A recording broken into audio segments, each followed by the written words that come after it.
Un autre parcours à présent que l'on va passer en revue, je vous l'ai dit tout à l'heure, c'est l'un des plus jeunes grands patrons du commerce, peut-être même de l'économie. Il est devenu président d'Intermarché Alimentaire, c'est-à-dire, pour faire très simple, Intermarché Netto à peine 40 ans.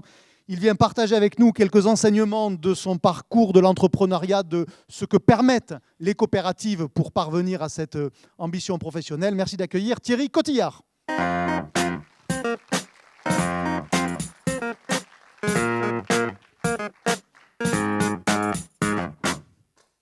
Ah, on avait 14 secondes, tu vas en mettre 17 pour monter sur scène. Ici, viens t'asseoir à côté de moi. Prends celui-ci. Merci. Salut. Donc, 42 ans. 42, ouais. Voilà. Président d'Intermarché à 41, puisque c'était il y a presque un an d'ailleurs, non? En avril ou en mai dernier? C'était le 28 avril, ouais. Donc ça fait un peu plus d'un an, ouais, tout à fait. Ça passe vite. Depuis quand tu savais que tu serais président d'Intermarché? Je l'ai su un peu avant, j'ai été prévenu quand même.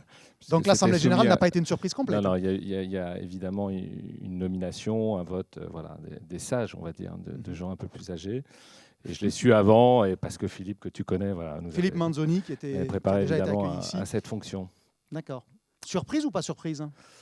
Par le timing, oui. Très honnêtement, oui. C'est-à-dire, je pense que voilà, c'était peut-être écrit un jour d'avoir cette responsabilité. De le faire là, ouais, c'était un peu rapide. Surtout que j'étais en projet, parce qu'on est quand même là entre entrepreneurs, et moi je venais d'ouvrir un point de vente 3 mois avant, donc c'était juste pas le moment. En l'occurrence, un deuxième supermarché à Issy-les-Moulineaux, puisque par principe, le patron de la coopérative est un exploitant de magasin, chef d'entreprise, donc un premier à Issy-les-Moulineaux, un second et aussi. Un deuxième à ici, sur les quais de Seine. J'ai bien flippé la semaine dernière. Que la scène est montée. Ah oui, est-ce que je peux vous confirmer, il n'y a pas beaucoup de mou. Hein. Ouais. Et en fait, ça s'est arrêté à 1 mètre. Revenons en arrière. Le premier contact avec Intermarché, c'est quand? Alors moi, je suis pas né dans un caddie. Non, tes parents étaient éleveurs, voilà. étaient aviculteurs. Aviculteurs, donc, mais le cousin, c'est une histoire de famille quand même, le cousin de ma mère était adhérent en région parisienne. Et il avait des fonctions aussi pour le groupe. Et il était patron du développement et il était sur le Portugal. Donc moi, à 18 ans, il m'a pris en stage. Donc j'ai été dans un point de vente à 18 ans. Près de la centrale, il y avait 5 points de vente. Donc tu vois, c'était le tout début. Donc au Portugal. Au Portugal. Et quand je suis revenu, j'ai dit, c'est ça que je veux faire. C'était la révélation? Ouais. D'accord. Ouais, vraiment. Et c'était le fait d'avoir sa boîte, de pouvoir co-gérer le groupe, etc. Ça m'avait. C'était pas le métier commerçant, c'était la perspective entrepreneuriale. Voilà, la perspective entrepreneuriale qui évidemment m'a. Donc ça aurait pu être n'importe quoi d'autre presque. Non, parce que j'étais déjà dans un cursus d'agro. Donc, tu vois, j'étais dans l'agroalimentaire, etc. Donc, non, ça matchait bien. Donc, on va rappeler au niveau formation, ingénieur agro, Rennes. Voilà. On s'est croisés. Tout à fait. Pas très loin du campus. Oui, parce que je suis plus vieux que lui, il faut le savoir. Tu as géré linéaire. Donc, voilà. C'était là-bas. C'était là-bas aussi. Et puis après, école de commerce. Ou d'ailleurs, aux oraux, quand ils m'ont demandé qu'est-ce que vous voulez faire, je leur ai dit, j'aurai un Intermarché. Les mecs m'ont dit, vous n'avez quand même pas besoin de venir faire notre école pour avoir un Intermarché. Qui vous dit un peu. C'était pas Subdeco Grenoble. Enfin, j'ai rien contre Subdeco Grenoble, hein.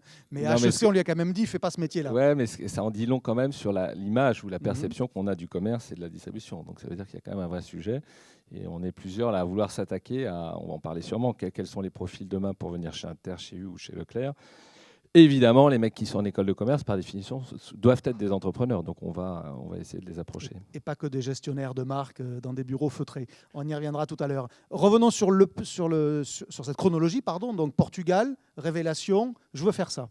Je veux faire ça. Et donc, quand je fais mon stage de fin d'études en école de commerce, je vais chez Auchan parce que je me dis, je vais quand même aller voir ce que fait un industriel. Donc, je vais faire mon stage d'agro.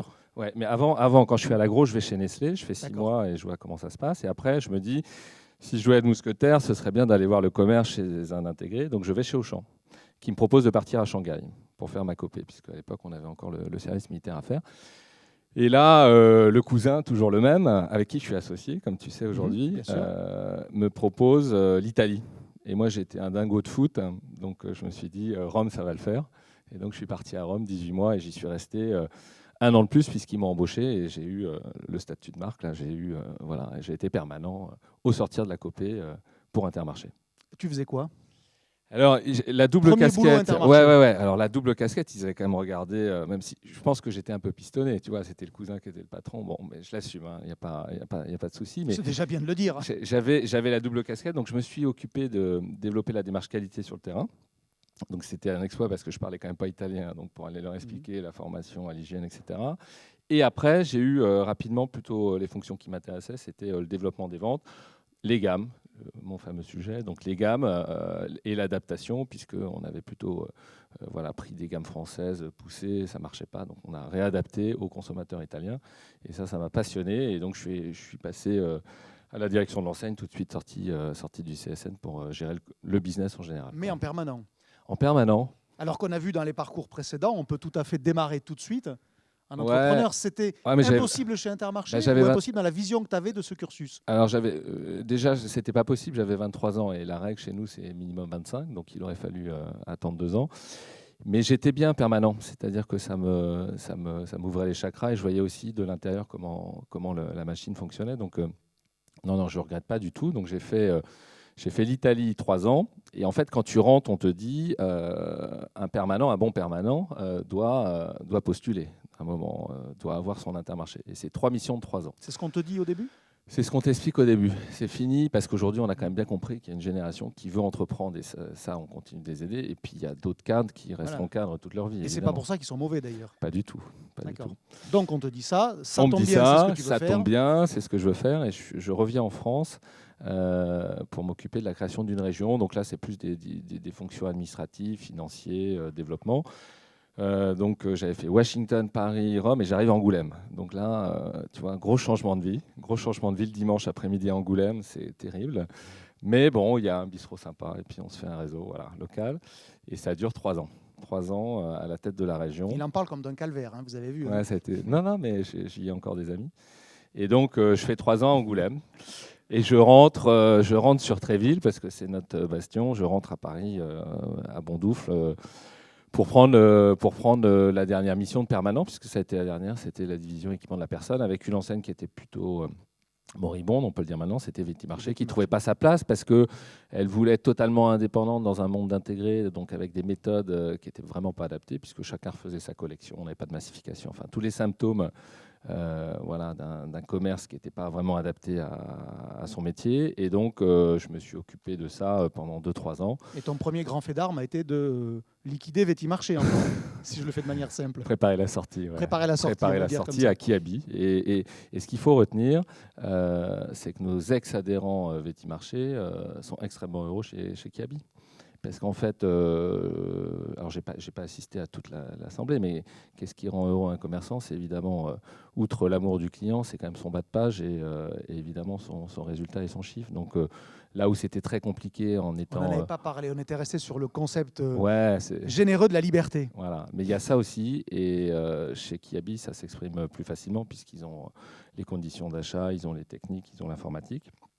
Et tous les mecs qui étaient chez nous sont heureux aujourd'hui, puisque je suis encore en relation avec eux. Et ils ont même, pour certains, ouvert d'autres Kiabi. Et comme quoi, on peut couper une activité. Et pour nous, c'est très bien, parce que c'était plutôt un foyer de perte, ça n'apportait rien. Et puis pour eux, c'est 200 adhérents qui sont devenus heureux chez Kiabi. Donc c'est top. Et à quel moment, pour revenir sur le parcours, à quel moment tu ouvres? Qu'est-ce qui fait que c'est ici les Moulineaux? Donc là, on est fin de l'aventure Veti, c'est 32 ans. Donc là, je me dis, il faut que j'y aille. Parce que, alors, ce qui est terrible, c'est quand tu rentres pour ça, et après, tu es tellement bien, parce que aussi, tu as un confort, que tu repousses l'échéance. Donc la prise de risque est plus facile finalement à 23 qu'à 32. Je pense. Il y a l'inconscience peut-être, et puis surtout la non-expérience d'un quotidien dans lequel tu t'habitues. Donc à 32, je dis, bon, allez, là, on y va. Et puis, il a fallu te faire violence? Non, d'accord, quand même pas. Non, pas du tout, parce que c'était écrit, c'était évidemment l'objectif et le programme. Donc je vais à l'agrément qui se passe bien, et puis je vais en formation. Et ce qui est assez dingo, mais aussi intéressant, c'est que tu viennes du Sérail ou que tu étais sur Internet et tu as tapé intermarché.com, tu te fais la même formation. Donc c'est 6 mois où il y a une vraie communion avec tes collègues. On est une petite promo de 20 et l'ambiance est top. Et tu alternes le stage théorique, du stage pratique en point de vente, etc. Et là, j'apprends quand même beaucoup parce que tu as beau être aux manettes d'une enseigne du groupe, c'est quand même bien autre chose le métier sur le terrain. Donc là, c'est pas 6 mois de perdu pour moi. Je termine juste mes stages. En général, le temps d'attente chez nous, c'est 1 an. Donc c'est la partie la plus douloureuse parce que c'est l'inconnu, tu sais pas où tu vas, etc. Et hasard de la vie. Angoulême. Non, ici les Moulineaux. Hasard de la vie, c'est Moulineaux, puisque la fille du fondateur, Anne-Marie, avait repris le point de vente de notre fondateur. Et puis, après 6 mois d'ouverture, elle a souhaité repartir au Brésil. Donc, Oui, parce qu'il faut quand même rappeler que ici les Moulineaux est le premier magasin Intermarché, celui de Jean-Pierre Leroc, qui n'a pas ouvert sous l'enseigne Intermarché d'ailleurs, mais bon, c'est un autre sujet. En tous les cas, c'est pas n'importe quel magasin en plus dans l'histoire du groupement, puisque c'est un magasin historique. Un peu particulier. Mais écoute, tout s'est bien passé. Et puis une première année très compliquée. Très compliquée parce que le magasin devait faire 11-12 millions et il était parti sur 8. Et là, tu prends cher, c'est très très compliqué. Tu y es vraiment. Alors, j'ai entendu tout à l'heure la valeur travail. Je pense en fait qu'il y a 2 points qui nous caractérisent tous. C'est qu'à un moment, ça tombe pas du ciel. Il faut vraiment mouiller le maillot. Et là, c'était des horaires. Tu y étais à 5 heures pour l'ouverture. En plus, comme c'est un urbain, tu fermes à 21. Tu rentres à 22, tu le fais le dimanche matin puisque tu es ouvert le dimanche et quand tu as fait tes 100 heures, le dimanche après-midi, tu dors et tu repars le lundi et ça dure 1 an. Pour un gros SMIC, pour un gros SMIC à ce moment-là. Ouais, tu gagnes rien la première année, mais ça dure 1 an. Moi, j'ai vraiment eu 1 an et j'aime à dire à chaque fois qu'il n'y a pas d'histoire facile. C'est-à-dire que même dans un groupe comme le nôtre où il y a quand même une machine qui est là, qui t'aide, toutes les reprises sont difficiles à un moment ou à un autre. Il t'arrive toujours une histoire, c'est jamais simple, même pour les fils d'adhérents qui ne reprennent pas toujours d'ailleurs les points de vente de leurs parents. Mais c'est bien, c'est formateur. Et moi, quand je vois les dossiers difficiles, parce que ça fait partie de mes fonctions de trancher sur les cas où les points de vente s'en sortent pas et qu'est-ce qu'il faut faire, j'ai quand même le souvenir de cette année-là et je pense qu'elle m'a marqué à vie. Et c'est bien. Est-ce qu'il y a un moment où, dans cette année, il y a le doute qui rentre dans l'entrepreneur qui est face à son destin, face à son risque, ses échéances et même face à sa vie? C'est-à-dire, est-ce que je suis là pour ça? Est-ce que j'ai fait l'agro? Est-ce que j'ai fait HEC pour m'emmerder à bouger des palettes 100 heures par semaine? C'était dur, mais je doutais pas. J'ai pas douté. Je me disais que c'était. Enfin, j'envisageais pas de pas y arriver parce que j'avais une étude de marché en fait qui était là. Je savais qu'il y avait du monde, il y a du people à Issy-les-Moulineaux, il y a plutôt de l'argent. Donc c'est juste qu'on faisait pas le boulot, quoi. Donc je n'avais pas de doute là-dessus. Là où tu prends peur, c'est quand tu fais les premiers comptes et que tu perds 100 000, 200 000, mais pas sur une année, sur 3-4 mois. Donc là, tu te dis, j'ai déjà bouffé ce que j'ai mis dedans.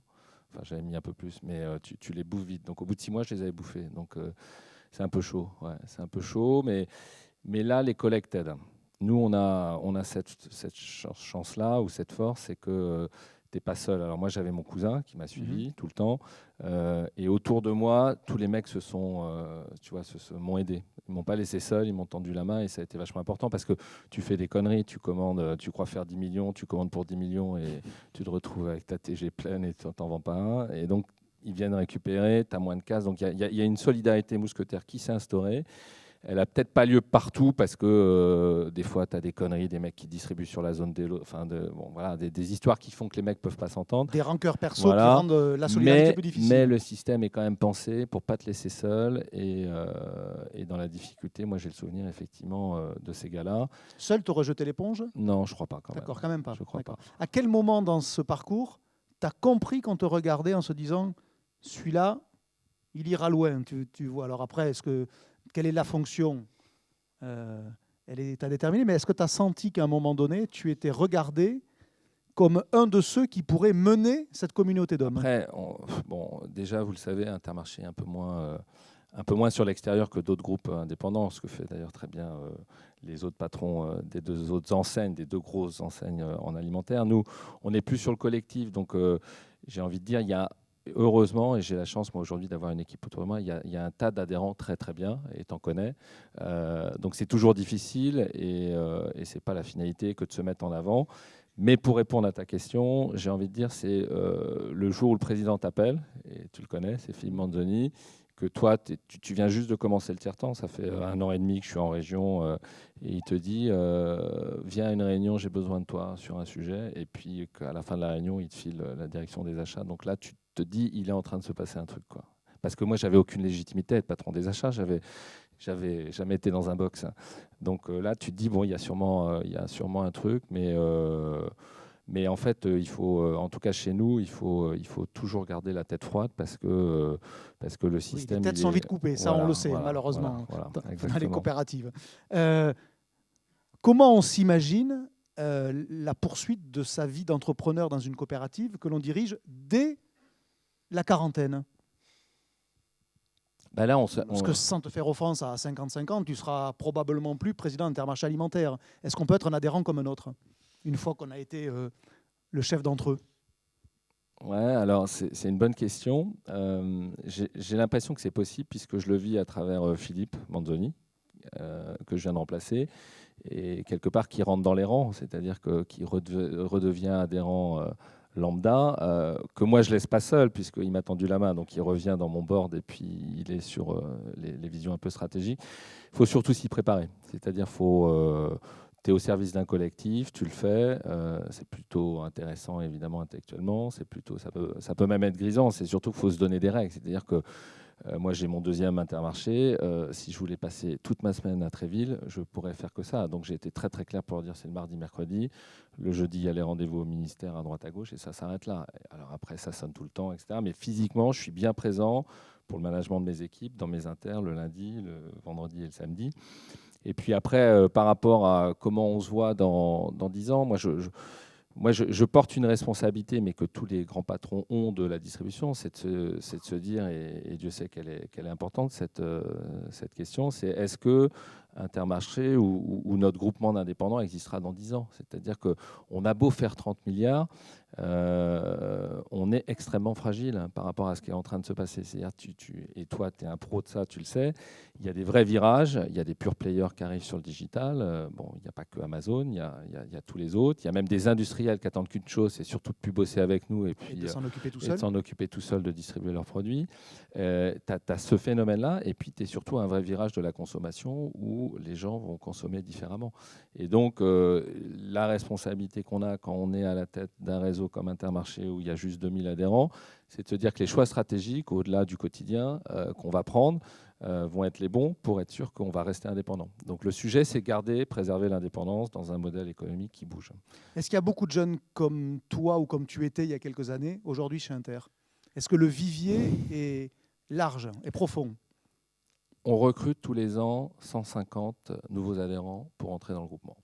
Donc on est confronté à une double contrainte. L'équation elle est double, c'est un problème de quantité, voilà, de quantité et de qualité. C'est-à-dire, je pense que dans nos métiers, mais je pense que dans tous les métiers que l'Assemblée exerce certainement, ça devient quand même vachement compliqué. C'est-à-dire, faut être quand même commerçant, évidemment, il faut savoir gérer.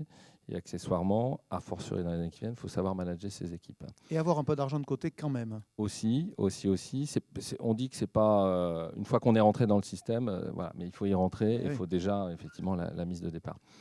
Voilà. Il y a des problèmes pour atteindre cet objectif de renouveler les générations. Parce que par principe Intermarché, je pense que c'est en volumétrie au moins un nombre d'adhérents, c'est sans doute le premier réseau. Ça doit être en nombre, je pense que c'est le premier réseau. Forcément, c'est là où la volumétrie prend tout. Il y avait la règle des tiers, il y avait le tiers de l'extérieur, le tiers fils d'adhérent et le tiers du sérail. Bon, c'est en train d'évoluer. Il y a toujours effectivement des schémas de transmission enfants. Il faut qu'on remette la culture de l'entrepreneuriat au niveau du siège. C'est-à-dire ça devient vachement compliqué que nos cadres postulent. On doit pas être secouer les permanents pour que ça soit une perspective exactement. Qui les attire. Mais il faut qu'on soit, à mon avis, beaucoup plus en accompagnement des conditions financières. Le sujet, il est là. C'est-à-dire, si tu les sécurises sur un peu l'apport et éventuellement demain la ville où ils vont être, ça va être plus simple. C'est encore un entrepreneur, ça, qui sécurisait ceinture et bretelles? Non, mais il y a des candidats qui, justement, pourraient être à ma place demain, qui sont au siège en tant que cadre et qu'il va falloir aider parce qu'on a tous intérêt. Ils ne passeront pas tout seuls le pont. Ils ne passeront pas tout seuls le pont. Donc, tu as ça. Et puis, tu as les extérieurs où là, ce qu'on aime bien et le fait bien, c'est effectivement de se dire aujourd'hui, il faut quand même des gens qui viennent de la distribution, qui l'ont touché de près ou de loin. Donc tu as beaucoup d'anciens industriels qui aujourd'hui passent le pas, et ça c'est des mecs intéressants puisqu'ils nous ont connus, ils ont une culture shopper évidemment, donc ils doivent avoir les capacités à gérer un Intermarché, et puis surtout en deuxième temps, on les récupère pour venir faire du tiers-temps. Et moi j'aime bien les foutre dans les box, c'est assez intéressant. Ils se vengent. Bah ouais. Est-ce qu'il y a un moment donné, on va terminer là-dessus, où cette jeunesse dans la fonction, eu égard à la taille de l'entreprise, parce qu'encore une fois, Intermarché, sans chercher à vous classifier les uns les autres, mais ce n'est pas n'importe quelle entreprise dans le paysage commercial et même économique, est-ce qu'il y a un moment où l'âge a été un handicap, ne serait-ce qu'en termes de crédibilité, soit externe ou interne, parce que pour bien connaître Intermarché, tu en as quelques vieux tout en haut qui savonnent volontairement la planche des jeunes aux dents trop longues. Tu as vu qu'on avait changé de président. Mais tout à fait. La semaine dernière. Ça ne m'a pas échappé. Voilà. Tu n'y vas pas si tu ne sens pas le soutien du réseau. Si je ne l'avais pas eu, je ne serais pas là. Et je ne serais pas allé parce que c'est un choix de vie. Hein. C'est-à-dire que la vraie question, elle est face à toi-même. C'est-à-dire, est-ce que tu vas être prêt à consacrer les 5 ans qui viennent, plutôt que pour les autres, un peu moins pour toi, avec le téléphone qui peut sonner à n'importe quelle heure, et porter C'est vrai qu'on s'est parlé tard hier soir. Ouais, et avec le vrai sujet que je te dis, la responsabilité d'être sûr que ton groupement va exister demain. Donc, tu dors un peu moins tranquille.